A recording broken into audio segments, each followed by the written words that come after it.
The wind was brisk that morning in the small town of Brookfield, nestled in the rolling countryside of Missouri. Autumn leaves danced along the sidewalks. Crunching beneath the small, hesitant steps, an 8-year-old girl named Emily. Her coat, several sizes too large, flapped against her thin frame with each gust. The sleeves had to be folded twice to reveal her hands, which clutched tightly onto a weathered teddy bear with a missing eye and worn fabric. His name was Benny, and he had been with her since birth. Emily's eyes, wide and observant, moved slowly across the rows of small shops that lined the main street. She wasn't looking for toys or bright window displays, like most children her age might. She was searching for food. Her stomach grumbled with a dull ache she had become far too familiar with over the past few weeks. Since her mother lost her job at the textile factory, a victim of downsizing and economic downturn, things at home had changed. The fridge now echoed when opened. Dinner was no longer routine, but a question. And breakfast had become a luxury. Passing by the small bakery, the scent of warm bread made Emily pause, her mouth filling with saliva, but she kept walking. She knew better than to hope for anything there. The prices were printed in bold, white chalk. Everything cost more than they had. She kept her gaze low and turned the corner onto Elm Street, where an old wooden sign swung gently above the door of Harold's Market. It was a humble grocery store, nothing fancy, but to Emily, the shelves inside might as well have been filled with gold. Through the large glass window, she could see apples neatly stacked in a wicker basket near the entrance, red, plump, glistening in the light. Her small fingers tightened around Benny's fuzzy paw. She stood frozen on the sidewalk, unsure if she should even go in. Her shoes, one with a frayed lace, the other slightly torn at the side, scuffed against the concrete as she took a tentative step forward. The door creaked as she pushed it open. A bell chimed above, announcing her presence to the few customers inside. The market had a warm smell, part spice, part old wood, and something sweet she couldn't quite place. For a moment, no one paid her much attention. An elderly man browsed the canned soups. A young mother with a toddler in tow inspected a display of cereal boxes. Behind the counter stood a tall, gray-haired man with solemn expression, wiping down the register with a cloth. His name was Harold. Emily hesitated, then walked toward the counter, Benny still pressed against her chest like a shield. Her small frame barely cleared the top of the counter. She took a deep breath, summoned all the courage her 8-year-old heart could muster, and waited for Harold to notice her. It didn't take long. Harold glanced down, surprised by the sight of such a young child alone. His blue eyes, tired but alert, locked onto hers. He didn't speak at first, just observed her.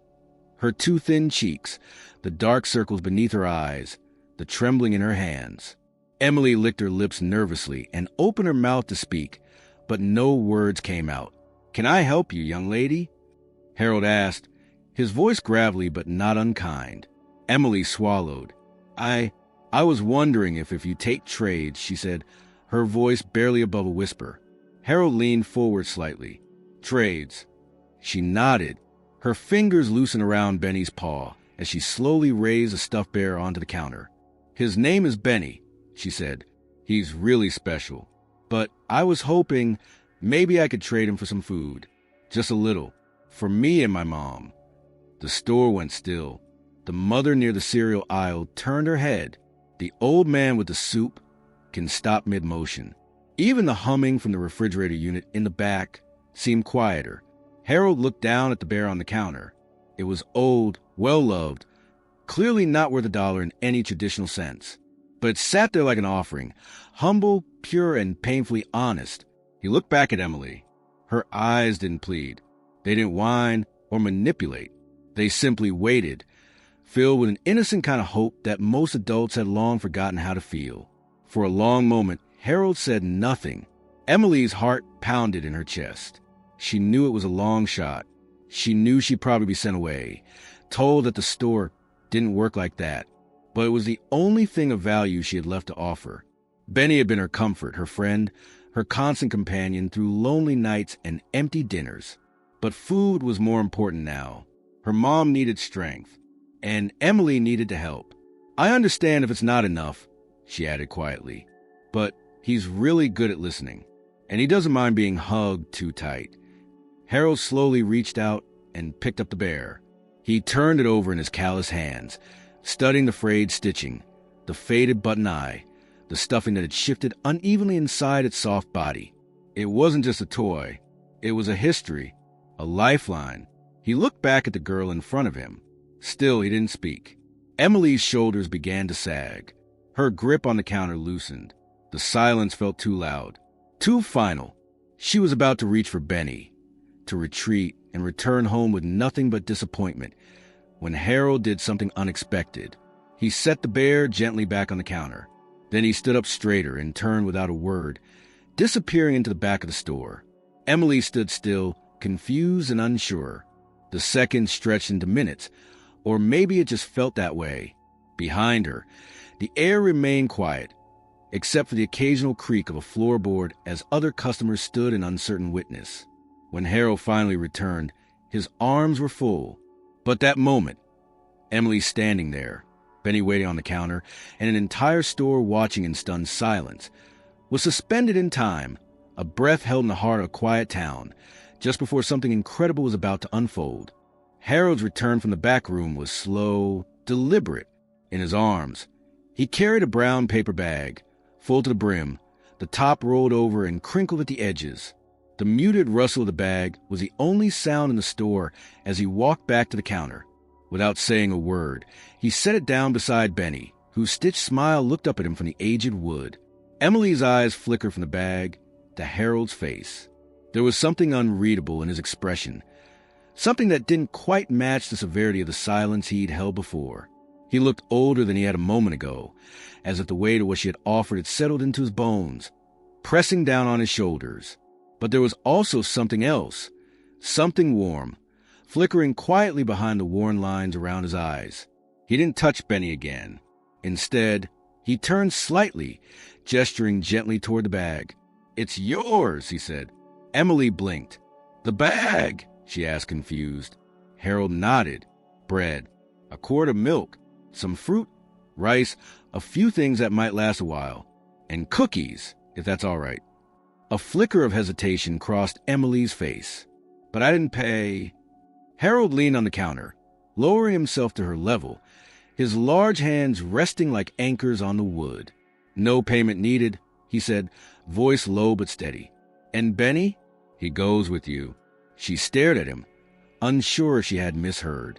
"But I offered him." "I know," he interrupted gently. "But friends like Benny, they're not meant to be traded. They're meant to be kept, protected." Emily didn't respond right away. Her small hands hovered over the counter, not yet reaching for the bag, as if afraid it might disappear if she moved too fast. Her lips parted, trying to find words, but none came. In the quiet, the other customers who had stopped what they were doing remained motionless, watching not out of curiosity anymore, but something closer to reverence. From the cereal aisle, the young mother stepped forward, pushing her cart slowly as her toddler babbled softly in the seat. She looked at Harold, then at Emily, and without a word, she reached into her purse and pulled out a few bills. Quietly, she placed them on the counter beside the bag and stepped back, as if the gesture didn't require explanation. A few feet away, the older man with the soup shuffled closer. He held a can of tomatoes in one hand, but now he looked down at it like it no longer mattered. Clearing his throat, he addressed Harold without looking directly at him. "Put this one on my tab, too," he muttered, "and whatever else the girl needs later." Harold didn't say anything. He just nodded once, a silent acknowledgement between people who understood that something unspoken had just passed through them all. Emily finally reached for the bag, lifting it carefully. It was heavier than she expected, and she adjusted her grip awkwardly. Benny was still on the counter, and Harold, noticing, gently lifted him and tucked him into the crook of her arm. "He looks like he belongs there," he said softly. She nodded, still wide-eyed, still processing. "Thank you," she whispered, her voice cracking. Harold gave a small smile. "You take care of your mom, all right?" "I will," she promised. She turned toward the door, the bag balanced in her arms, Benny tucked safely in her grasp. As she stepped outside, the bell above the door chimed again, and a gust of wind stirred the edges of her coat. She paused for a second on the sidewalk, looking back through the glass. Harold stood where she had left him, watching her with an expression she couldn't name, part sadness, part pride, and something else that reminded her of how her grandfather used to look when she learned something new. The moment ended quickly. She adjusted the bag in her arms and started down the sidewalk, her steps a little quicker now, a little lighter. The ache in her stomach was still there, but it felt different, less lonely, less hopeless. Back inside the store, Harold slowly turned away from the counter. The mother had gone back to shopping, the toddler now humming a tune in the cart. The old man placed his can of tomatoes down beside a few more items, then ambled toward the register. One of Harold's younger employees, a lanky teenager named Josh, emerged from the stockroom, unaware of what had just unfolded. He glanced at Harold, then the counter, then the few customers who now seemed quieter than before. "Everything all right?" Josh asked. Harold rubbed his chin thoughtfully, then looked toward the entrance where the door still swayed gently from Emily's exit. "Yeah," he said after a pause. "Just a reminder." "A reminder of what?" Harold didn't answer directly. He moved back behind the counter, placed the bills the woman had left into the register, and began to ring up the next customer. But in his mind, the words were clear, a reminder that sometimes the smallest people carry the greatest truths. And that kindness, real kindness, was never a transaction. It was a gift, one that echoed, whether anyone noticed or not. By late afternoon, word had already started to spread. In a town like Brookfield, nothing stayed quiet for long, especially not moments that touched the soul. A clerk at the pharmacy down the street mentioned hearing something about a girl with a teddy bear. Someone at the diner talked about how Harold had given away groceries for nothing. The story moved like wind through tall grass, whispered, reshaped, but always carrying the same core. A little girl, a stuffed bear, and a shopkeeper who didn't ask questions. And while Emily returned home that day with food in her arms and a quiet in her heart, she couldn't yet understand. The first ripple had already begun to spread. What started as an innocent offer from a child had landed like a stone in still water, reaching farther than anyone could yet see. The next morning, the air in Brookfield felt different. It wasn't the weather, though the sky was clear and crisp with the sun pushing through soft clouds. It was something less visible but far more tangible. People moved with a slower step, pausing longer to exchange greetings, glancing more often at Harold's market as they passed. Something had shifted, and it wasn't just among those who had been inside the store the day before. The story had already begun to branch outward, passed from voice to voice like a secret too good to keep. Harold, meanwhile, arrived early. He unlocked the door just after 6 o'clock in the morning, the town still hushed in its waking hours. He carried with him 2 large thermoses, one filled with coffee, the other with hot cocoa, and a box of pastries from the bakery 3 doors down. He set the thermoses on a small folding table near the entrance, along with a hand-painted sign he had made the night before on a torn piece of cardboard. "Help yourself. No questions. No cost." He didn't announce it to anyone. He didn't advertise or explain. He simply put it there, then went about opening the store as usual, sweeping the floor, adjusting displays, restocking shelves. But he kept glancing toward the door, watching. By 7:30, the first to notice was an elderly woman walking her dog. She hesitated, reading the sign carefully, then poured herself a small cup of coffee and stood there for a long moment, sipping slowly, looking inside the store as if trying to understand what had changed. After her, a school janitor grabbed a cup of cocoa, tipping his head in silent thanks before continuing down the street. Small moments, each of them, but Harold noticed every one. At around 9 o'clock, a delivery driver named Matt stepped in with Harold's weekly shipment of canned goods. He set down the boxes and leaned on the counter, curiosity in his eyes. "Heard about yesterday," he said. "That was you, huh?" Harold didn't look up from the invoice he was marking, just did what seemed right. Matt shook his head. "You know people are talking? I heard about it at the gas station. Some lady was crying, said she saw the whole thing. You're going viral, man." Harold frowned slightly. "I'm not interested in any of that." "Doesn't matter," Matt replied. "It's out there." And I think it's a good thing. When Matt left, Harold stood for a long moment behind the counter, staring at the bagging station where Emily had stood the day before. The memory of her voice, small and tremulous, still lingered. He didn't know her last name or exactly where she lived. All he knew was that she had walked in holding everything she had left in the world, and she had offered it without hesitation. That kind of innocence didn't come with expectation. It came with need. By noon, the coffee and cocoa were gone.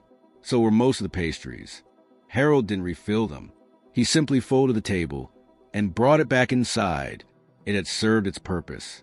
What mattered now wasn't just that he'd done it, but that others had seen it and begun to think. That afternoon, something unexpected happened. A woman entered the store, mid-30s, tired eyes, hair pulled back into a messy bun. She walked up to the counter with a nervous energy, clutching an envelope in her hands. Harold looked up from the register. "You Mr. Harold?" she asked. He nodded. "That's me." "I heard what you did," she said. "For the little girl. I'm not here for a handout or anything. She opened the envelope and placed 3 $20 bills on the counter. "This is from me. I don't have much, but I figured maybe you could use it to help someone else. Someone like her." Harold stared at the money. "I can't accept that," he said. "You're not," she replied. "You're just passing it on. That's all I ask." Before he could argue further, she turned and walked out, leaving the store in silence again. Over the next few days, more envelopes appeared. Some were left anonymously, slid beneath the door, or tucked behind the register. Others were handed over in person, always with the same quiet request: "Use this for someone who needs it." Harold kept a small ledger beneath the counter, marking each contribution carefully. It wasn't about tracking money. It was about accountability, about honoring the trust people were placing in him. Then came the food. Boxes began to appear near the back door. Bags of rice, canned vegetables, pasta, baby formula. Some had notes attached. For the girl with the bear. One read. Another said, "For whoever needs a little extra this week." At first, Harold tried to sort it all himself, but soon he realized the volume was too much. One evening, he stayed late at the store and cleared a corner near the back wall. He moved a few shelves, repurposed an old display rack, and made space. Above it, he hung a new sign, this one printed neatly and laminated. "Take what you need. No shame. No questions." He didn't tell anyone it was there. He didn't advertise. But word spread, slowly, quietly, in the same way the first story had. People began stopping by, not just to shop, but to contribute. A man who owned a small farm dropped off crates of apples. A retired schoolteacher brought in boxes of cereal from a warehouse store. A teenage girl from the local high school started showing up after class to help sort and organize the donations. It wasn't charity. It wasn't a program. It was a quiet rebellion against the assumption that help must come with conditions. It was trust in its simplest form. And through it all, Harold remained the same, steady, grounded, unchanging. He still rang up groceries, still offered advice on cooking times and fruit ripeness. But his store had become something else now. A place where dignity wasn't traded for survival. A place where a gesture, small and unassuming, had broken through the inertia of everyday life and reminded a town of what it meant to be human. He never saw Emily that week. Not again. But he thought of her often, and every time he stocked a small solidarity corner, he imagined her walking in with that same look of quiet hope. Benny tucked under her arm, the weight of the world just a little lighter on her shoulders. Because what had started as one child's desperate offer had grown into something far larger. And Harold knew it wasn't about him. Not really. It was about the ripple she had created. The one he'd simply refused to let stop. The Saturday following the quiet transformation at Harold's Market brought a kind of movement that hadn't been felt in Brookfield for years. The town had never been particularly loud or lively, its rhythm slow and steady, its streets lined with modest homes and aging shops. But now there was a murmur traveling through its people, a pulse of awareness and purpose that hadn't existed before. It wasn't loud, it wasn't dramatic, but it was present, like the gentle hum of something beginning to take root beneath the surface. That morning, Just after the sun had risen, a line of vehicles began to appear along the curb outside Harold's store. They weren't shoppers. They were donors, some carrying bags of canned goods, others bringing clothes their children had outgrown, and a few simply walking in with envelopes or gift cards to local stores. No one had asked them to come. No one had orchestrated a campaign or posted anything to an official site. The word had simply spread, whispered from neighbor to neighbor, passing grocery lines, church pews, and community boards. Harold stood at the front counter, quietly observing as the trickle of kindness turned into a flow. A young man, probably no older than 25, carried in 2 heavy crates of diapers and formula, explaining in passing that his sister had once been in a tough spot and now wanted to give back. Moments later, a pair of elderly twins brought in blankets they had knit during long winter evenings, wrapped in plastic and tied with ribbon, as if presenting gifts to old friends. By 10 o'clock, Harold had to temporarily rope off the corner he'd designated for the donation station. It was overflowing. Shelves bursting with pasta, canned fruit, and breakfast cereal, baskets of fresh produce left by a nearby farmer, and handwritten notes attached to nearly every item. Some offered encouragement. Others carried quiet apologies for not being able to give more. But they were all honest, all human, and they all stemmed from that single moment a week prior. Amidst a new current of generosity, Emily and her mother reappeared. Not to the back door or in secrecy, but right to the front entrance. Emily wore the same oversized coat, though it had been washed and mended, with a new button where the old had fallen off. Her mother, tall and visibly worn, kept her arm gently around her daughter's shoulder as they stepped inside. There was hesitation in her eyes. Not fear exactly, but a guarded caution, as if she were uncertain how they would now be perceived. Harold noticed them immediately. He didn't call attention to their entrance. He didn't raise his voice or draw eyes toward them. He simply gave a short nod and a kind smile, as if they were just any other customer, and in his mind, that's exactly what they were now. Emily walked quietly through the store, Benny peeking out a fabric bag slung over her shoulder. She didn't approach the donation corner. She didn't ask for anything. Instead, she wandered past the produce aisle and toward the back shelves where the crackers and peanut butter were stocked.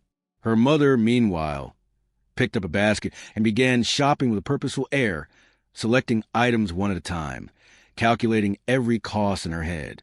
When they reached the register, Harold rang them up without fuss. The total was modest, and her mother handed over a carefully counted stack of bills. Harold slid them into the till, not commenting on the way her hands trembled slightly as she did so. Instead, he asked, "You two doing all right?" Emily's mother met his eyes. "Better," she said. "She told me what you did. I wanted to thank you in person." Harold shook his head. "No thanks needed. You're welcome here anytime." Before they left, Emily lingered by the counter. She looked up at Harold and said, "Benny says thank you, too." Harold smiled. "Tell Benny he's welcome."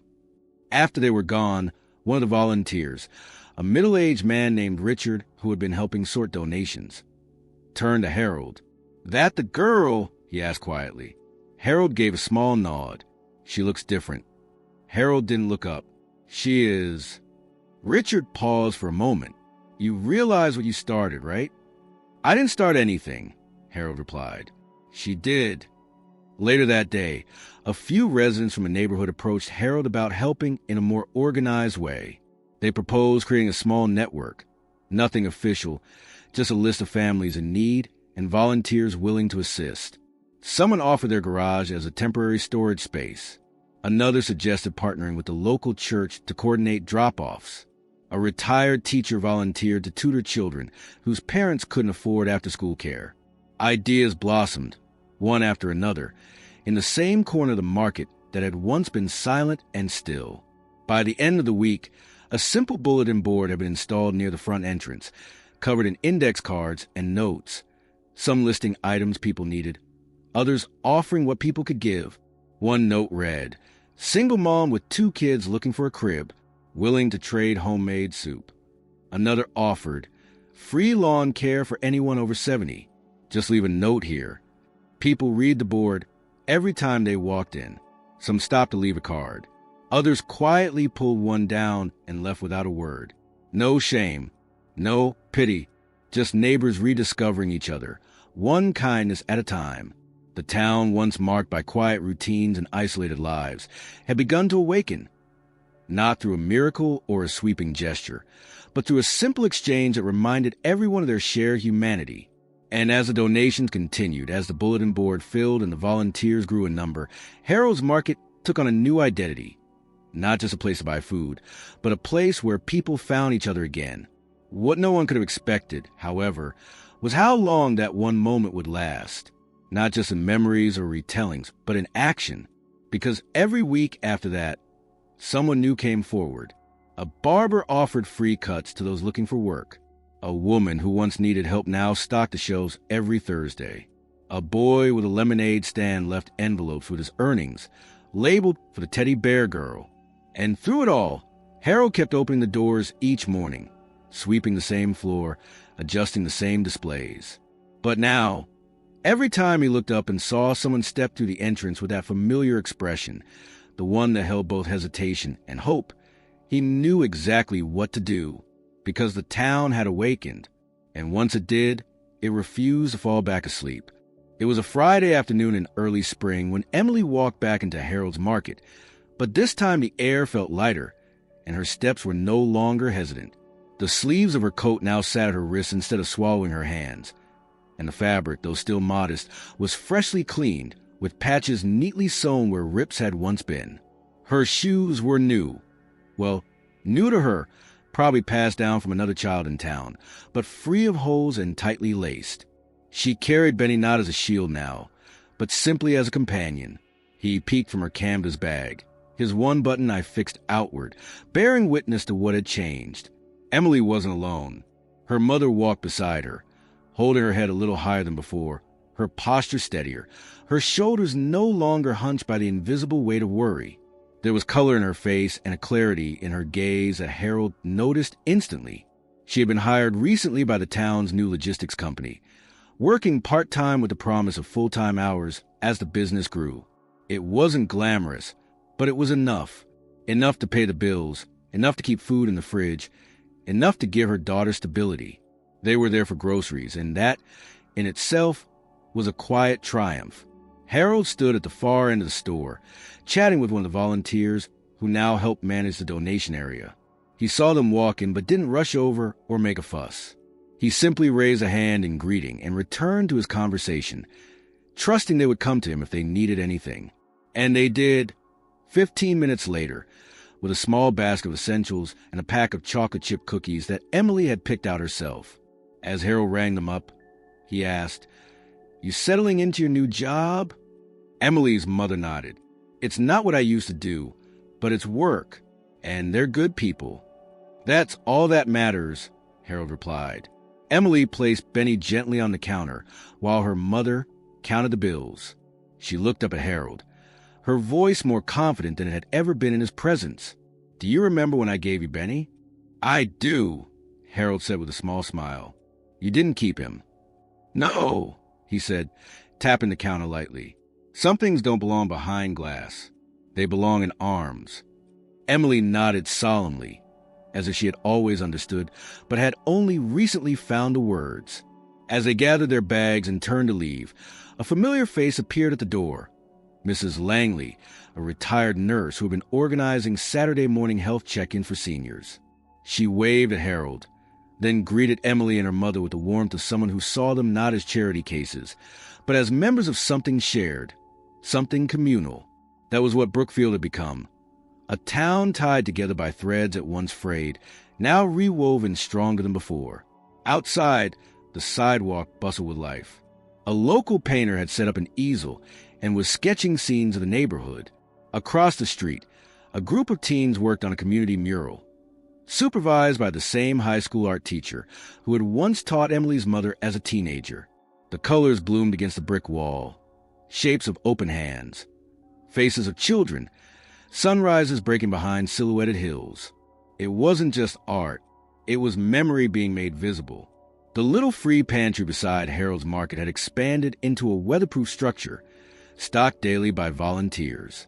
There was a small chalkboard next to it that read, "Leave what you can, take what you need," Every few days, someone updated it with new messages, quotes from books, jokes, or just a simple, "You are not alone." Children from the nearby elementary school now left drawings in the box for others to find. A local printer even offered to laminate the best ones, so they'd survive the rain. One of those drawings had been from Emily. It was a picture of Benny, his worn eye, his crooked smile, and beside him, a figure of a girl holding his paw. Above them were the words in shaky, childish handwriting. "Love is something you keep, not something you give away." No signature, no explanation, but everyone knew who had drawn it. That evening, Harold closed the store a little later than usual. He turned off the lights, swept the floor, and stood for a while at the front window, watching the town as it exhaled into dusk. Cars passed slowly down the street. The soft glow of porch lights began to flicker on. He saw a group of kids riding their bikes along the sidewalk, calling out to each other, laughter echoing down the lane. A woman carried a tray of cupcakes to her neighbor's door. Someone across the street played guitar from their porch. Life, in its most ordinary form, had returned, but it was infused now with something it hadn't carried before: intention. When Harold finally stepped outside, he didn't lock the door right away. He just stood on the stoop, breathing in the scent of early spring and listening. He thought about the chain of events that had unfolded since that cold morning when a little girl had walked through his door with bear in her arms and hunger in her eyes. He thought about what it had revealed, not just about poverty or struggle, but about what people were willing to do when they were reminded that they were part of something bigger than themselves. Behind him, the store remained dim and quiet. Ahead, the town pulsed with quiet movement, like the steady beat of a heart remembered. The day Emily had walked into his store was not the day everything changed. That day had come later, gradually, subtly, and with the patience of seeds taking root. It came with every bag left anonymously, every child who colored a note for a stranger, every neighbor who realized they could give without being asked. It came when people stopped seeing each other as problems to solve and started seeing each other as people to hold space for. And that Harold knew was what had truly changed everything.